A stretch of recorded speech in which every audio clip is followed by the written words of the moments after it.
Welcome to the Indie Film NYC podcast, where we help filmmakers merge the art and business of independent filmmaking. I'm your host, John Fallon. Today's episode is sponsored by Werner Herzog's Masterclass. Many filmmakers are frustrated with waiting around for opportunities. These filmmakers are deciding to take their careers in their own hand and shoot their films themselves. But there are many other filmmakers who don't know where to start. This is where Werner Herzog's Masterclass comes in. The class will give filmmakers the base knowledge to finance, produce, and shoot projects on their own and start building a body of work now. For more information, please visit indiefilmnyc.com/masterclass to read all about it. And if you use the affiliate links on the page, you'll also be helping Indie Film NYC grow so we can bring you bigger and better things.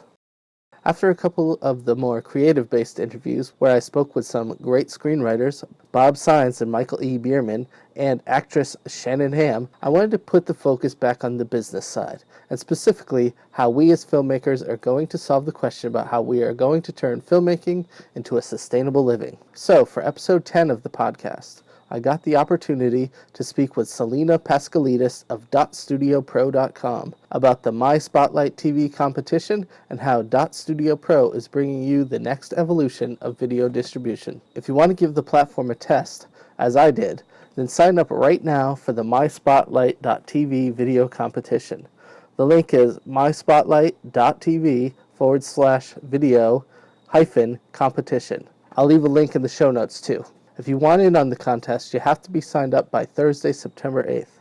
I know that's soon, but if you get signed up, you'll still have a couple of days to sort everything out because the competition actually runs for 10 days, starting on September 16th. If you find this episode later or you're just not ready yet, don't worry. They have plans to hold more competitions throughout the year, so you can hit up the next one. But the main reason I want you to sign up, either for the contest or not, is to start exploring the opportunities that they're providing filmmakers who are part of their site. Selena really breaks everything down in our conversation, but in a nutshell, dotStudioPro is a way for you to build a distribution platform that is part of a larger community. It's designed and run entirely by you and gives you the ability to distribute and syndicate almost anywhere. Recently, there have been a lot of great developments in self-distribution. One that I found potentially exciting was Amazon Prime. Amazon's biggest selling point is that they are offering you access to a very large base of potential viewers. This is great, but in practice, I personally found that it's not as easy as throwing your content up there and watching the bank account grow. The upload process didn't seem to be as modern or smooth as it should be.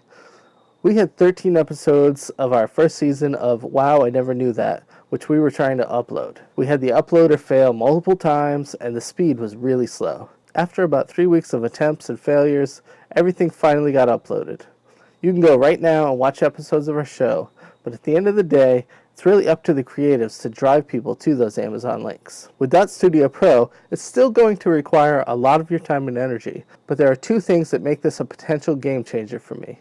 The first is that these people really care about what's on the site and who the content creators are. They're always looking for ways to help those creators be successful. The second reason is that with dotStudioPro, you're able to distribute your content to where you need it to go.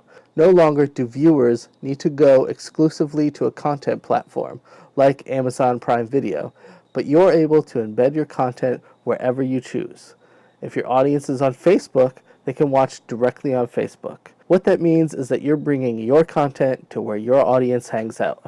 Anyway, now that I've spoken for way too long because this is something that I'm truly excited about, I'll let you listen to my conversation with Selena Paskalidis of dotStudioPro. I'm here today with Selena Paskalidis of dotStudioPro. Hi. How you doing today? I'm good. How are you? I'm great. It's a long weekend. I'm great. That's right. We get the extra day.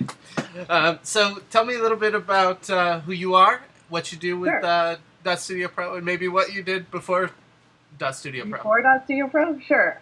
So I'm one of the co-founders of dotStudioPro, and my role in dotStudioPro is primarily the CFO. So I manage all of the wonderful business that happens behind the scenes with running a tech company, but I'm also the head of content as well for dotStudioPro and mySpotlight.tb.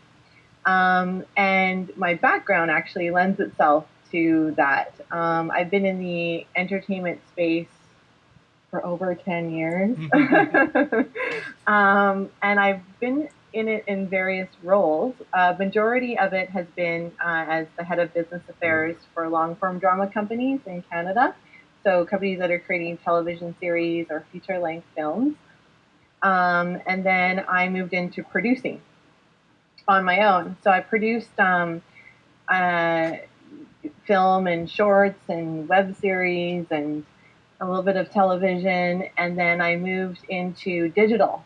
And when I started, which was probably, let's say maybe like around 2008, 2009, I was what we called at the time, I don't know if they still use the term, but convergent media. So I was handling all the production and financing for the digital component that was happening on the traditional television series for broadcasters. So apps, interactive sites, anything that wasn't traditional, that was a companion piece, games, you name it, I made it.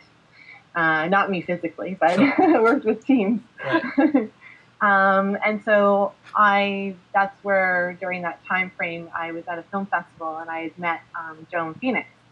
And we were really trying to grapple with the fact that we wanted to go direct to consumer or we wanted to connect. When we say direct to consumer now, but at that time we were like, we want to connect with our audience.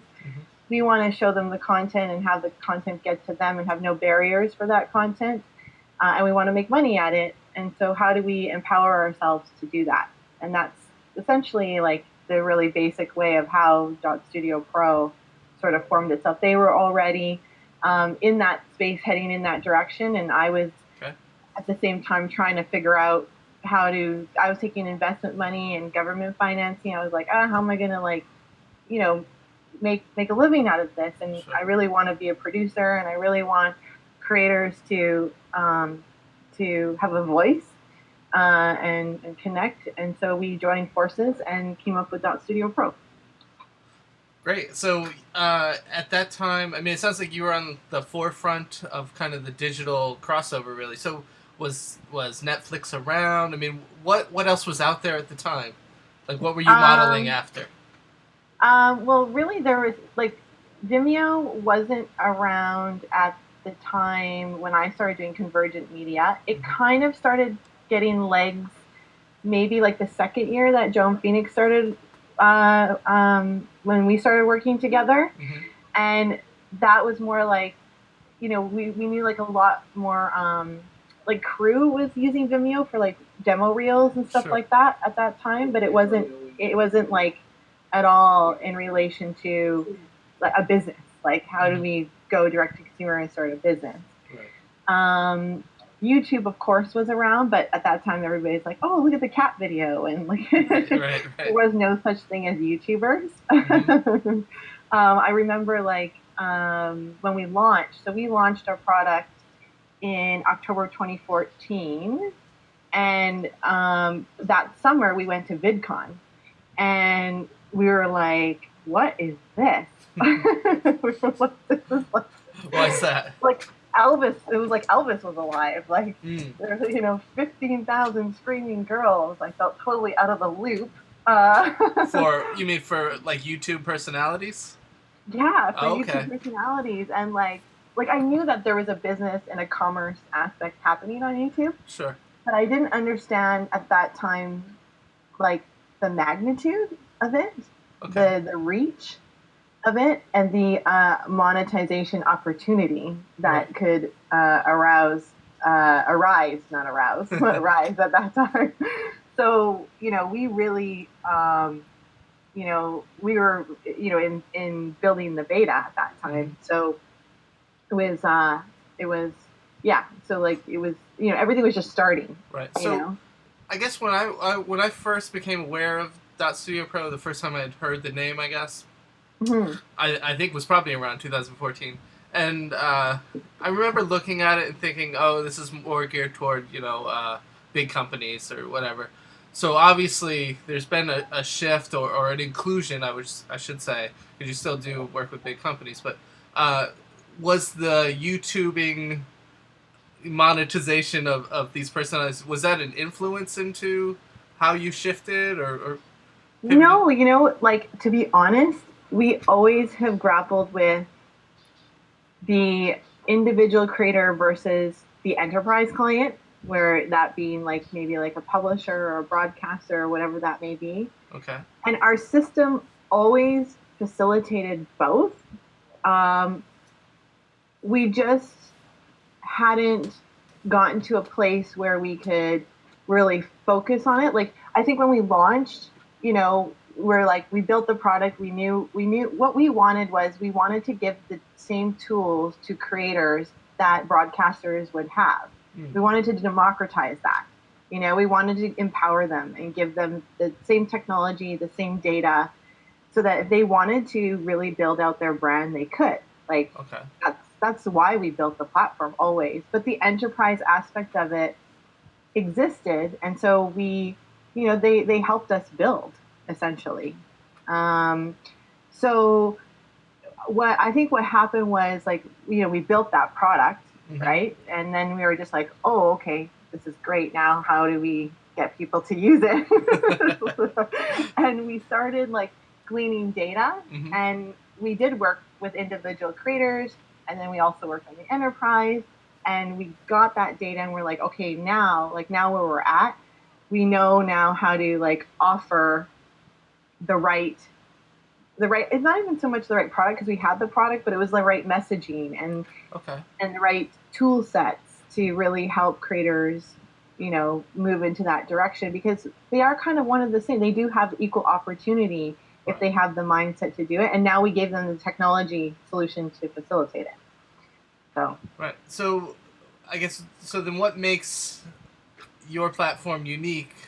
I see, like, well, I guess a big company that I would parallel with kind of what you guys are doing would be like Amazon Prime. So, they've started this whole thing where, you can upload, quote unquote quality content to Amazon Prime. They don't necessarily give you kind of the same tools you guys have, but they do have like the different forms of monetization. You get to choose as the creator and uploader. You choose which format of payment works best for you. Right. I don't like VOD versus download. Right, or advertising or whatever. Yeah, I think there's four things. I forget what they are, and they certainly don't seem to be as creator friendly as you guys are. So yeah, I guess what I'm asking you is how do we differ? Yeah, how do you differ? How do you guys really raise the game for the independent? We kind of look at it two different ways. Like, one, we do believe that you should be everywhere. Like, we do believe, like, for us, because we're more of a tech play, we really believe that it's like, if you can get on Amazon Prime, or if you can get on Netflix, or you can get on all these places, like, do it, like, because what you need is audience. Sure. Right? And it's about aggregating that audience. I think with our platform, how we differ is that, one, as a creator, you're right from the start. When you start with us, you're having the same tool sets as like Amazon Prime has, not just like piecemealed to you, like, you have the same tool sets that they have. You're looking at your content the same way. You're able to really utilize like market channel partners and influencers with our channel pages. You can even work with our bigger clients through syndication to gain audience as an individual creator for your brand. And then as you grow, you don't have to move. You can then move into building out a vertical, for example, and building that out on your site and adding different monetization models to your content. So you can change it quickly too. So you can do like a 6-week VOD and then change it up and do an AVOD. So it's more about you building out your business and your brand on our platform, as opposed to like, I'm just going to give it to another distribution outlet. We have mySpotlight.tb that acts as that, right? But at the same time, the technology itself, when you use it, is more about that aspect of the business, as opposed to like trying to distribute your film elsewhere. So for example, like say all of a sudden you have like, a good library of content, or you are working with other creators that have similar genres, or you want to build out verticals, you can have your own app on Apple TV, branded to you. And how does that come about? Is that something you guys facilitate, or how would that work in practice? So in practice, because you're already in the system, you would just upload the rest of your content. You would create the visual assets that you would want to see presented. So like if you look at Netflix, you have like the thumbnail, right, of like what you see, and then all the information, all the metadata. So you program all that in, and then you just select that channel to be. It dynamically appears in Apple TV if you select it to be in Apple TV. So it's all like within one platform. So if you decide to make that shift, it's all there. Like it's more of operating it from like a business perspective, as opposed to just like, here's a distribution outlet. You could become your own broadcaster essentially on our platform if you choose to. Nice. That's it's really exciting stuff. So you talk about, you become your own streaming channel. How do you suggest independents get their message out there? And do you guide them in that process at all? What kind of tools do you offer there? Well, I think that's one reason why people do work with us so much is because, like, one of the things is we don't make money unless you make money. So we're kind of invested a little bit. And we really and it's hard, but we really actually champion a community aspect. We really care about the content that comes on our platform, and like sometimes we don't have the resources, but like if you talk to any filmmaker that's worked with us, we're like with them creating assets, giving them suggestions. We're running advertising, online advertising against their content. We're like looking at the statistics and telling them, hey, did you know like this happened, or you should talk to so and so. Like we're like hands-on. We even ask them if we can become admins of their Facebook pages to help them, So I think that's like we do get a lot of feedback from our creators saying like that's something we do that lots of people don't do, especially because like for me and Phoenix, we're always looking, because we have these big enterprise clients and we want to, we do cross collaboration and syndication with them.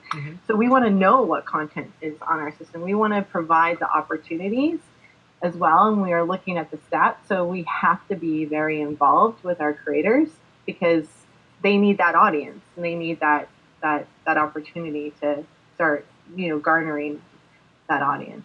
So and have you seen in practice people, I guess, crossing over with those enterprise clients? We have. How does that work? Yeah. So we have a partner in Mexico. Well, we have a client who's they're local, but they power a network using our technology in Mexico, and we've syndicated a bunch of content on our platform to them. Individual movies as well as large libraries of content. And so basically in Mexico, they're getting the traffic from that network in Mexico, and they can see that traffic on their dashboard. They can see that data, that monetization on their data. Okay. Also too, like one of our clients, Fubu, we work very closely in getting them individual content as well. Collaborating together with content that's in our system. We have some new clients coming up that are looking for specific verticals of content. So I'm out now looking at creators, getting them on our platform as well, specifically because we have requests from our bigger clients as well for that type of content or certain type of content. So yeah, in practice, it's great. It's kind of like, less. I don't want to say less work because it's all work. Sure. But it's like, you don't have to be at a festival to try and sell your film to somebody, you're in the platform, and all of a sudden it's just like a push of a button. After talking to us, you're able to get syndicated to another network, because the idea, like I said from the start, is that you have to be everywhere. So in practice, it's working quite well so far. So if I had a channel and I don't know, let's just say like I like to make short films about, whatever, about dogs, I don't know. I make these great short films like about talking dogs, right? Yeah. And this company, say the company in Mexico, they have identified people really want to watch some talking dog movies. Yeah. They can pull my content straight through the site. Yeah, with your approval. And then, right, of course. And then it monetizes for both channels somehow? Yeah. Interesting. Yeah. So and I'll be like, they'll be like, hey, they like your dog short films. Right. Sure. I like to make my examples as preposterous as possible. That way, I don't accidentally give away good stuff. I think I've done that one too. I think I've used dogs.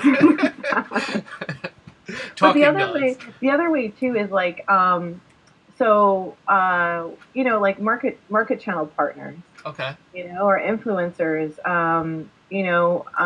We had one of the companies on our platform, Hard Knocks. They do pay-per-view for live streaming. They're kind of like the one step under the UFC, and they use all their fighters and created templates in their fighters pages to promote the actual event. And their fighters were able to garner traffic and garner not only that, but monetize based off the sales that they made for the fight. Wow. And so if you think about that, like we have Eric, who just launched a short film called The Narcissist. Okay. He used our system, and he was able to connect with some other organizations that were were fighting a similar cause about narcissism. And he had it in Facebook and had them share it in Facebook as well on other Facebook pages. So like, those are things that you can do that you normally wouldn't be able to do, so using Amazon, for example. So let's say Eric, he puts it on his Facebook page. I see it and I like it. I link it to my Facebook page. Yeah, well, you can say to him like, hey, I want to put it in my Facebook page, and you enable him as an admin. In the dashboard, it pops up. As for Eric, like, so you're like, Eric, I make you an admin. So in the dashboard, it pops up, and he can hit publish to your Facebook page as well. So then but then Eric is tracking it, and so are you if you have an account with us. So it's like it's a way to kind of all collaborate together and garner an audience together. So it becomes a big fraternity of filmmakers who can, instead of going to the next building, they're in the next office. Yeah, exactly. Yeah. Interesting. Yeah. So how do you suggest, on my site we focus a lot on independent filmmakers, a lot of short films, feature films, web series. So how do you suggest people build channels for, let's say they just do features, and they do kind of a variety of, features. So, but the one brand element is obviously that they're the writer director. Yeah. But, they might have wildly different subject matter, so like one's a horror, one's a family comedy, should they put all that stuff together? Like how do you guys suggest they build themselves up as a brand? Yeah, well, okay, to be honest, it's so different for every single like person. It's not so different, but like I would always give different advice to each individual creator. But my biggest thing is, okay, so the reason why I'm going to go into mySpotlight.tb because I think it lends itself to the conversation. So mySpotlight.tb, Joe likes to say this, and I love it when he says it. He says, we drank our own Kool-Aid. So, because, it's hard to individually promote. Like, if you think about how many, like, we have over, 16,000 pieces of content, and there's just me. Like, sometimes it's hard. And you watch everything? I do know them all. Sometimes I forget, but I do recall every single piece of content. Um, so we created mySpotlight.tb because we wanted to aggregate all of the creators that were on our system. We wanted to give them a place that all of us could promote together. So it's really like mySpotlight.tb is this platform, which could be like, Netflix or IndieFlix or whatever, but it's curated by the creators and their audience. And so for me, like if you're an individual creator and you want to use dotStudioPro and you have like all these, maybe you have like let's just say like a handful. Let's just say you have like 5 or 6 films. Great, yeah. Right? And, you have them various places, right? Sure. Yeah. One's with Netflix, or one's on Vimeo, and one's on YouTube, and one's on your Facebook page. Sure. I would say, like, first of all, let's like create individual channels, especially if they're all different. Like, let's create individual channels, or let's create one channel and put all of your movies on one place. Let's also get them into mySpotlight.tb in one place as well, so you can start looking at the data on how it's actually performing. And then from there, what I would say is start focusing, and this is what I think, Phoenix and I talked about this, like we created the tool, I guess, and the destination to lower the barrier to entry to get this kind of data. But as a creator, what you still have to focus on is you as a filmmaker and the content. Like, you still have to connect with the audience. Like, now you don't have to worry about the technology because the technology is helping you. Now you have the data, but now you need to like look at that content. And we say like usually start in Facebook, because Facebook is still like really good when it comes to conversation. It's still the #1 for referral for video. Okay. Even though YouTube is the #1 place for discovery of video, but Facebook is still the #1 place for referral of video. So start in there and start having conversations with people about your content and get them to share it, and whether it's like, 1 or 5 or 6 or, whatever that may be, start just talking and start having that convo, and then look at the data on how it's performing.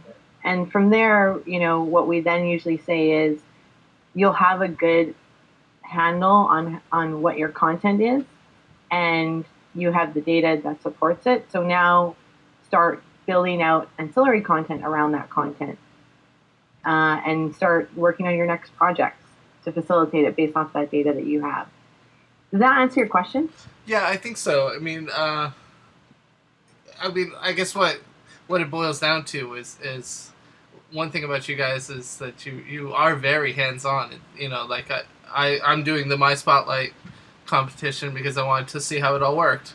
Yeah. But and I was just really almost shocked at how, like, the personal attention to help build just that channel for the content. So, it just seems like everybody's going to have a little bit different situation.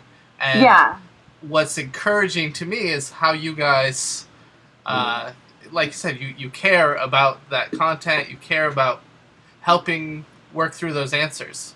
So, I kind of like that you don't have, well, this is the stock answer for doing that, because, we all like to think we're unique. So I wish I could. I mean, like, if I were to have a stock answer, it would be very simply like, create your channels, organize your assets, create the visual stuff, and then start thinking about the themes of your content and the conversations you want to have around them, and do what I think the reason why we all do this is have a voice. Start using your voice. Yeah. That's why we created these pieces of content, right? Yeah, no, absolutely. We want people to get our message, right? Where we have something to say. Yeah, but other than that, like, there's no, like, I wish I had a stock answer. Like, I don't, like, I just know that when people do that, like, it works really, really well. Sure. And you have to keep doing it. Yeah, I mean, I think to me what's so exciting about all this stuff is the fact that it's just so, wild, wild west. There's, a little bit of undiscovered country in it, and, we're all trying to figure out like the mission statement of my site is merging the art and business of independent filmmaking, and so we want to do both. And it's interesting because I feel like filmmakers are just on the cusp of understanding that. Like, I've always been on the business side, so over the years I've gotten a lot of slack. But I actually believe in the art of filmmaking. Like, I actually truly believe in the art of filmmaking. But there's a barrier, and I have to make sure that barrier is eliminated as much as possible. That's why I decided to work with Joan Phoenix. So, and I think like YouTubers understand it more. Mm-hmm. So the commerce side, they start for commerce purposes, and it's very much more talent driven too. But I think that, if filmmakers, and they're starting to, can kind of understand that and learn the tools and sort of take that in a little bit more, I think that they can definitely, be ahead of the game, get ahead of the game, because I mean, the stuff that people shoot is just amazing, and the stories that are out there are just amazing. I mean, and that's essentially why we created the competition. Yeah, so I kind of have a couple more specific questions, but I want to talk about the competition a little bit and how that's helping both you guys and how it's going to help all of us creators as a whole. Yeah, so we created the competition. We actually did a project with another company, and I'm always going to, Phoenix gets mad at me because I always quote them wrong, their name, but it's Urban Digital Network. Mm-hmm. And so it's a conference, but they ended up doing a competition with their music artists, where they used our platform to basically drive views. And it was really successful over just a 10-day process, over 10 days. Okay. And so we were like, this is really interesting because, like, it worked. It got them views and it got them an audience, and it wasn't a lot of work, to be honest. Uh-huh. Like, it really wasn't on both sides. Sure. It's not something that we would do out of the ordinary. So you started thinking, and we had done like this MBA program earlier in September, where we asked all of our creators to come in, and we provided like, webinars and like tools and stuff like that. And that was really successful too. Mm-hmm. We really saw the drive in traffic during that time for just a little. I think we ran it for like 6 weeks. Okay. So we're like, well, why don't we create a competition that basically challenges creators to, monetize? Why don't we make it like a film festival? It's like the new film festival. Sure. Where you should be like making money right from the start, and the opportunity should be just like a film festival, is get noticed, right? Like, make money and get noticed, and so that's how we came up with this new competition, the video competition for mySpotlight, was that we wanted to, one, give them the opportunity to make the money. We wanted to also give them the tool sets they needed to drive the audience. So it's almost like even though you're participating in a competition, it's almost there's like an education aspect to it as well. Sure. And because we're so hands-on too, like, it's not as like you having to go to school to learn it or something, or figure it out on your own. Yeah. And then 3, the prizes that we brought on, we want to do this quarterly, and it may be different every time, but like, we wanted the opportunity for people to get noticed, because like we said, we still believe that you should be everywhere, right? And you should still build your brand. So that's why we brought on Rob Krosberg, and we brought on Talent Magazine, so that there's an opportunity not just to get noticed digitally, but also in the traditional space as well. So for moviepitch.com, to pitch your ideas, to go further with them, So if people are gonna join up on this competition, they should have an idea ready to pitch as well. They should. It's kind of like the old "what else you got" question. Exactly. Yeah. Or even this, I say to competitors, like, think about what you're putting into the competition, right? Because what's happening is like, online, if your content becomes successful, that's another way of getting noticed, right? Like, Sure. like Hollywood, when it comes to A talent, they're looking at your social media profile, they're looking at your digital footprint. As a creator, they're looking to see how your film is doing or the idea is doing online. They're looking at statistics now, like 100% when it comes to digital content. So they're looking at YouTubers. They're bringing YouTubers over to traditional, because of their audience that they have and the stats the stats that are gleaned from those YouTubers as well. So, you definitely competing in the competition, get that opportunity to either pitch something that you may have, but also with the content that you have, think about how you maybe can expand on that as well into something bigger. So now the competitors, if they want to garner views, how are they getting? Do they have to get people to mySpotlight.tb, or how are they getting people watching their films that are in competition? Wherever they put it, the player is they get the view. So, like, for example, if they put it on your site, they would get a view. So, if they can utilize it just the same way they would utilize it any other time. Exactly. Yeah. Great. Yeah. So we had a great example is we had Tube Filter. I don't know Tube Filter. No. I believe it's Tube Filter. They do. Let me just, because I don't want to quote. Everybody's going to go to Tube Filter and then. What's this traffic spike? Yeah, Tube Filter did an article on one of our series back in the last fall, and the series is called Man Jam, and they had taken the iframe of the channel and put it right into the article, and the series was getting the views from their traffic, right? So anybody who read the article could watch the video right there. Yeah, exactly. And so they didn't have to go away from it. So essentially, like, every time the player loads, that's a view, right? And Tube Filter helped them with that traffic. So, if you are going to participate in the competition, like, you want to put it in your Facebook page, you want to share it, you want to try and find other sites to put your content in, or influencers to put it in their Facebook page. And then, yes, like, mySpotlight has it, but that's not like, we're promoting mySpotlight on top of it, but wherever you share that, you're going to get those views. So that's exciting. So it's not just a competition; it's also a way to kind of give yourself a test run with if you want to use the dotStudioPro platform. Yeah, for sure. And then, what's the relationship between dotStudioPro and mySpotlight.tb? Are you guys the same company or owned by?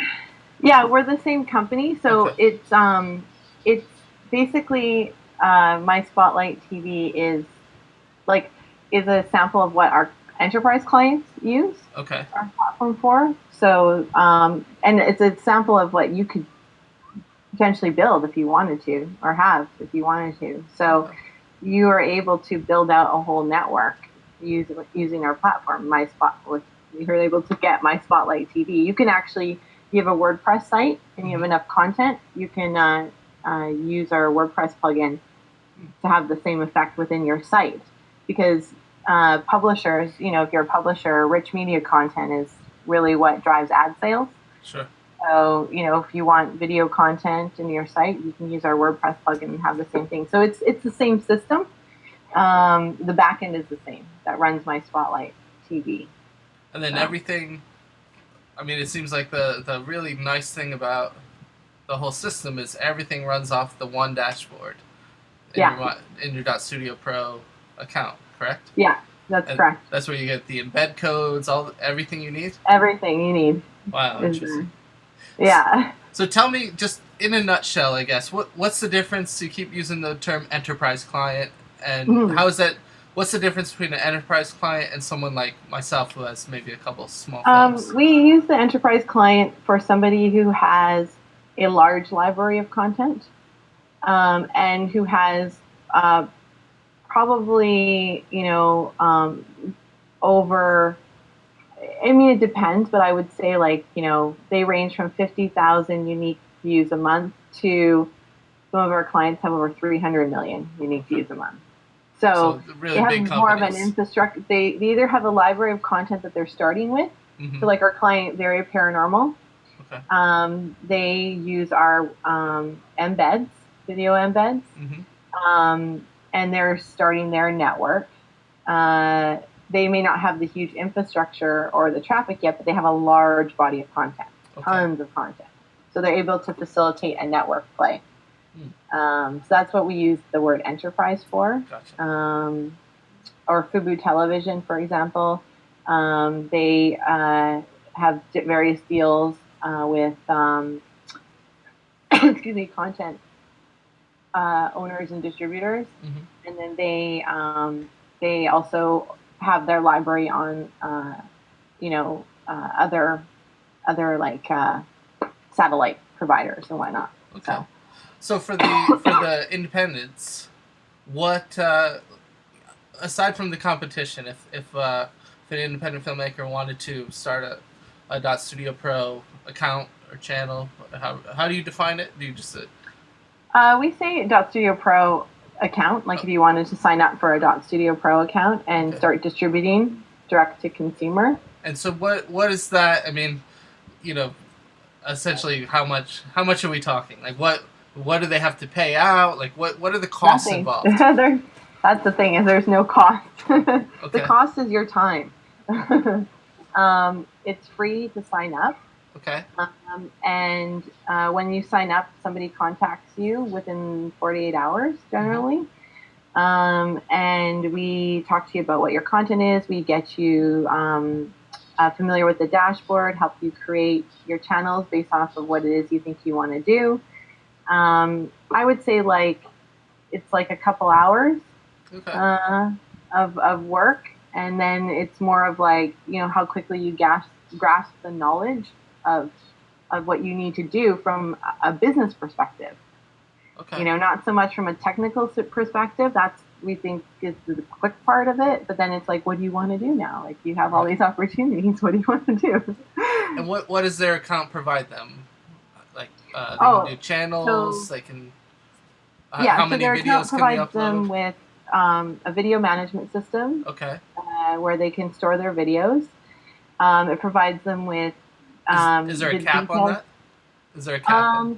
So the free version it's per month. It's about 3 movies per month. Okay. I guess you could say. But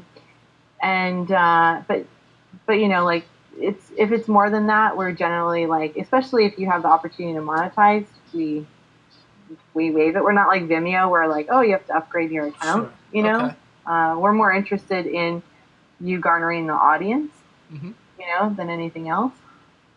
So that's what's provided. And then what we do is, how we make our money is, so if you enable ads, so you can have different types of monetization, right? So you have VOD, AVOD, which is ad serving, and then you also can do live streaming and pay-per-view on our platform as well. And you can pre-sell your content. So on the VOD side, we take 50 cents per transaction, and any sort of merchant service fee. So PayPal takes a small percentage. I think it ends up being like, if your movie is like $4.99, it's like 3 cents or something crazy like that. Yeah. And on AVOD, if you enable the ads, we take 30% of the ad revenue, and you keep 70%, and then that's all tracked in your dashboard. Wow, that's a much better split than YouTube. Yeah. And what's interesting is like we hire CPMs than YouTube as well, because our content and our creators, the destination is more premium. And so we tend to see on average, right now we're seeing on average a $4 CPM. And that's just for like individual creators. We see all the way up to like $7 per CPM. I'm sorry, what's CPM? CPM is cost per million. So like for every 1,000 views you get a CPM, and there's a rate applied to that CPM. I believe like in the partnership program right now, like on the high end, YouTubers are seeing around $10, which is then split. Okay. And on the low end, you're seeing less than 3. So, sure. So already, like on our platform, you're seeing a way higher CPM than you are on YouTube. And what's I guess maybe it's easier to say what's not allowed content-wise on your channel, on your platform. So, I mean, we don't take adult content because it is a premium destination. Not that adult content, not premium. Right. Sure. It's just not your clientele. Yeah. You know, we like to use dotStudioPro. You can upload whatever you want, whatever you decide to do, whether it's like a tutorial or it is cat videos or whatever. In mySpotlight, we don't we won't do cat videos in mySpotlight unless it's like a huge library of cat videos and I can make a whole category out of it and sure. figure out some sort of strategy. But we keep it more like Netflix oriented, I guess you could say. No, because I've heard of some that are like very curated. There's one company I know of that, they have to approve every single video that goes through, and they only want certain content on there, and so my partner and I, who produced a 13-episode series, we submitted to them, and it was almost a 3-month wait before we could get our stuff on there, and that's not even, you're not guaranteed to get on there. It's only if they feel you're a fit for their service. Yeah, you mean like so their network service? Right. Yeah, and they're a pay per month sort of thing. So they, you pay a flat fee. It's like a Netflix sort of thing. Ours is a little bit different. I mean, like we go back and forth about it a lot, but I think right now because it is still like, so for example, like, if you have a bunch of how-to videos on, I don't know, like let's just go with the dog scenario. Okay. How to walk your dog. Okay, sure. Like I and the quality is good. Like I definitely you can use dotStudioPro and we'll still help you. Sure. Use dotStudioPro and get it out there. But in mySpotlight.tb, we'll definitely look at it, and I mean it's not a 3-month waiting process, so it's almost instantaneous. Right. I would say maybe a couple weeks, the most. Sure. It'd be interesting for me. Like I'm looking at it and thinking, I'm more thinking about where's the audience, right? And is this a potential vertical that we can get more content for, as opposed to like it doesn't fit the brand, because the brand is that it's a creator's platform. Okay. Sure. No, that's great. That kind of cleans up a big question I had about, kind of what I'm going to see there, because I know if I go to YouTube, I'm bound to see literally anything. I mean, just, I've seen videos of like somebody points the camera at like, a phone and has a conversation with their grandmother, and you're just looking at, the number, just kind of like the timer going by, and it's like, and that was the video, Yeah, what's... So it was strange, but it was like, what's interesting is we don't actually. Go ahead. Yeah, we don't actually get that type of content, by in nature. Sure. Because it is more premium by nature. Yeah. Like to be honest, like I can't think of ever getting something like that. Yeah. No. So. But it makes sense that it comes down to audience. It comes down to, I mean, if people are watching, I guess people are watching, right? Yeah, they're watching. Yeah. So, I would say like we take stuff where you're building out a vertical. Yeah. Where we can build out a vertical for sure. Yeah, I mean, I think the takeaway, at least from what I'm getting is that, you know, you guys are geared towards helping people build a business. And so obviously the content is going to reflect that to some degree. And, you know, I like to explore every dark corner, so. But that's your brand. That's right. Is there something, obviously, once you guys do this competition, what's kind of the future for dotStudioPro? Like, is there? The future. Because you guys are only really now about 3 years old, as far as like once you've launched. Yeah, we just came out of beta in March. Okay. So, yeah, so I'd say we're still quite young. Okay. You know, I would say like we've been together for a few years, 3 years, but like we launched in October of 2015. Sure. 2015? 2014. 2014. So, you know, but we just came out of beta, so we took that a year or more to really like see what was happening and make sure the technology was at its prime. Mm-hmm. But the future is, you know, really for us is we want to have if you're with us, our goal is to help you drive audience, which means that our platform has to facilitate you being everywhere easily. Yeah. You know, and that's what we keep doing. No, it's very exciting.